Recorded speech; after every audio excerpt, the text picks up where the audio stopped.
Sa mga nagtatanong kung pwede daw ba gamitin ang Philippine ATM card para makapag-withdraw sa kahit saang ATM machine sa United Arab Emirates or dito sa UAE, especially dito sa Dubai.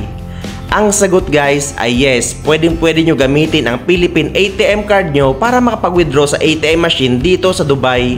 Basta guys, ganito.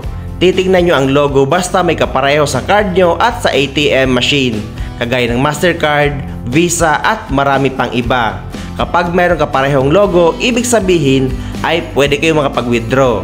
Basta ang importante ay activated ang card nyo sa Pilipinas at may laman ito.